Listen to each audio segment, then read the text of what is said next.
మండలిలో వైసీపీ సభ్యుల బలం ఉండేందుకే రాజీనామాలను ఆమోదించడం లేదా అనే అంశాలపై ఈరోజు డిబేట్లో చర్చిద్దాం. ఈరోజు డిబేట్లో పార్టిసిపేట్ చేయడానికి జిలాన్ బాషా గారు టీడీపీ అధికార ప్రతినిధి ఉమ్మడి కడప జిల్లా, అలాగే కుమార్ రాజా గారు కాకినాడ జిల్లా వైసీపీ ఎస్సీ సెల్ అధ్యక్షులు, కోటిపల్లి అయ్యప్ప గారు రాజకీయ విశ్లేషకులు అడ్వకేట్, అలాగే కె రాజేష్ గారు అనంతపురం జిల్లా బీజేపీ అధ్యక్షులు. సార్ గుడ్ మార్నింగ్ సార్ అందరికీ. రైట్, అయ్యప్ప గారు మీరు చెప్పండి. ఎమ్మెల్సీ జయమంగళ వెంకటరమణ రాజీనామా తిరస్కరిస్తున్నట్టు మండలి చైర్మన్ మోషన్ రాజు గారు తెలిపారు. దీని గురించి మీరేమంటారు? భారత రాజ్యాంగంలో ఏ అసెంబ్లీ సభ్యుడైనా, అది మండలి కానీ, అటు శాసనసభ కానీ, శాసన మండలి కానీ, ఎవరైనా సరే తమ రాజీనామాని చేసి స్పీకర్కి ఇస్తారు. భారత రాజ్యాంగంలో ఉన్న ఆర్టికల్ 190 ప్రకారం స్పీకర్ అనే వ్యక్తి ఖచ్చితంగా ఆ రాజీనామా ఆమోదాన్ని పరిశీలిస్తాడు. అది నిజంగా అతను అంతటి తానే చేశాడా, ఎటువంటి ఎవరైనా ప్రలోభ పెట్టారా, అది వాస్తవాల్ని కనుక్కొని ఆ రాజీనామాని ఆమోదిస్తారు. వ్యక్తులే స్వచ్ఛందంగా తమ రాజీనామాని ఆమోదించమని ఒక చట్ట పరిధిలోకి వెళ్ళినప్పటికీ కూడా అతను ఆమోదించకుండా తన రాజ్యాంగం ఇచ్చినటువంటి అధికారాలను విచ్ఛిన్నం చేయడం అనేది అది కరెక్ట్ కాదండి. ఆర్టికల్ 190 ఏదైతే కాన్స్టిట్యూషన్ ఉన్నదో ఆ ఆర్టికల్ విఘాతం కలిగిస్తూ ఆంధ్రప్రదేశ్ లో శాసన మండలిలో ఆయన తీసుకున్నటువంటి ఒంటెత్తు పోకడ నిర్ణయాల్ని ఖచ్చితంగా మన హైకోర్టు కూడా చెప్పింది. ఏమని చెప్పింది? 4 వారాల్లో విచారించి నిర్ణయం తీసుకోమన్నారు. తనకు ఉన్నటువంటి అధికారాలని దుర్వినియోగపరచడం అనేది కరెక్ట్ కాదండి.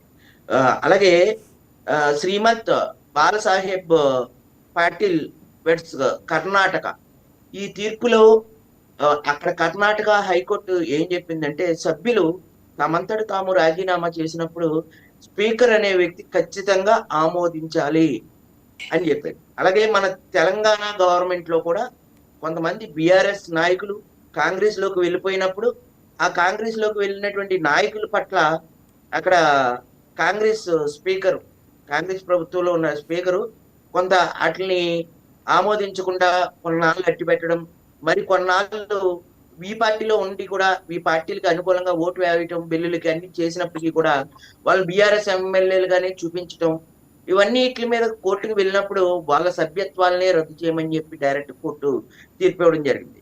Ravi Nayak weds union government, ఎవరైనా సరే ఈ సుప్రీంకోర్టు ఇచ్చినటువంటి ఈ జడ్జిమెంట్ లో తనంతట తాము ఎవరైనా స్వచ్ఛందంగా రాజీనామా చేస్తే ఆ రాజీనామాని ఆమోదించాలి అని చెప్పి supreme court Ravi Nayak weds union government దాంట్లో కూడా సుప్రీంకోర్టు పేర్కొనడం జరిగిందండి.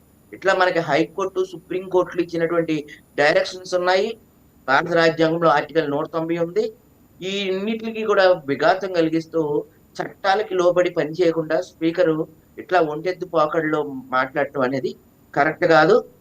ఏదైతే మన సుప్రీంకోర్టు, హైకోర్టు జడ్జిమెంట్లని ఏదైతే ఉన్నాయో వాటిని ఖచ్చితంగా తూచా తప్పకుండా రాష్ట్ర అసెంబ్లీలు ఖచ్చితంగా పాటించాలి. రైట్, అయ్యప్ప గారు కంటే కూడా అతీతులు ఏది కాదు. ఎస్, అయ్యప్ప గారు స్వచ్ఛంద రాజీనామాని ఎలా నిర్ధారిస్తారు అసలు?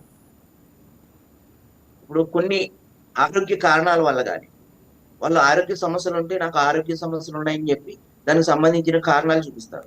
ఎందుకంటే భారత రాజ్యాంగంలోని వయోజన ఓటు హక్కు 18 సంవత్సరాలు నిండిన వారు వేసి వాళ్ళు నాయకుడిగా ఎన్నుకున్నప్పుడు, అదే ఎమ్మెల్సీ అయితే వారికి ఎన్నుకునేటువంటి ఎంపీటీసీల ద్వారా కానీ, స్థానిక సంస్థల ద్వారా కానీ, లేదా గ్రాడ్యుయేట్ ఎమ్మెల్సీలు ద్వారా కానీ, టీచర్ ఎమ్మెల్సీల ద్వారా కానీ, ఇట్లా ఒక ప్రతిష్టాత్మకంగా ఒక ఎన్నికలు నిర్వహించి ఆర్టికల్ 326 ఎన్నికల కమిషన్ ద్వారా ఎన్నికలు నిర్వహించిన తర్వాత వాళ్ళు ఊరికే ఇష్టం వచ్చినట్టు రాజీనామాలు చేయడం అనేది ఆమోదించకూడదు. కానీ వాళ్ళకి ఏదైనా రాజకీయంగా ఎవరి మీద ఒత్తిడి ఉన్నప్పుడు వేరే వ్యక్తులు ఈయన మీద రాజకీయ ఒత్తిడి ఉన్నదండి, అందువల్ల ఈయన రాజీనామాని మేము ఆమోదించలేకపోతున్నాం అనేది వేరు.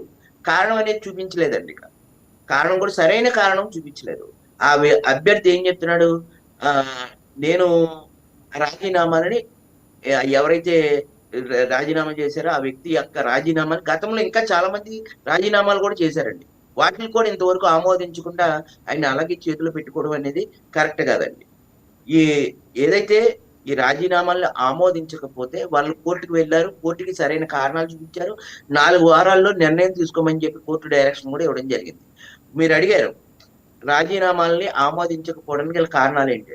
రాజకీయ ఒత్తిడి కానీ, ఏదైనా రాజకీయ స్వలాభం కానీ, లేకపోతే అనివార్య కారణాలు లేకుండా ఊరికే రాజీనామా చేయటం కానీ, ఇటువంటి విషయాల్లో కొంతమంది విదేశాల్లో స్థిరపడాలనుకుంటారు, కొంతమంది అనారోగ్య కారణాలు ఉంటాయి, మరి కొంతమందికి వేరున్న వ్యక్తిగత కారణాలు ఉంటాయి, కొంతమంది రాజకీయాలతోటి అయిష్టంతో దూరంగా ఉంటాను, రాజకీయాలు నాకు వద్దు అనుకుని నేను ప్రజలకు న్యాయం చేయలేకపోతున్నాను అనుకున్నప్పుడు కానీ, ఇట్లా వ్యక్తిగతంగా కాకుండా అన్ని రకాల కారణాలని కూడా రాజీనామా ఆమోదించడానికి తీసుకునేటువంటి నిర్ణయాలు.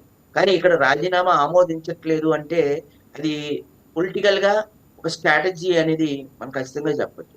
ఖచ్చితంగా ఏ వ్యక్తి అయినా సరే రాజీనామాని ఖచ్చితంగా అసెంబ్లీ స్పీకరు, శాసనసభ కానీ శాసన మండలిలో కానీ ఎవరైనా సరే తక్షణమే అభ్యర్థి తమ శాశ్వతంగా స్వచ్ఛందంగా తమ ఏదైతే తమ పదవులకి తమ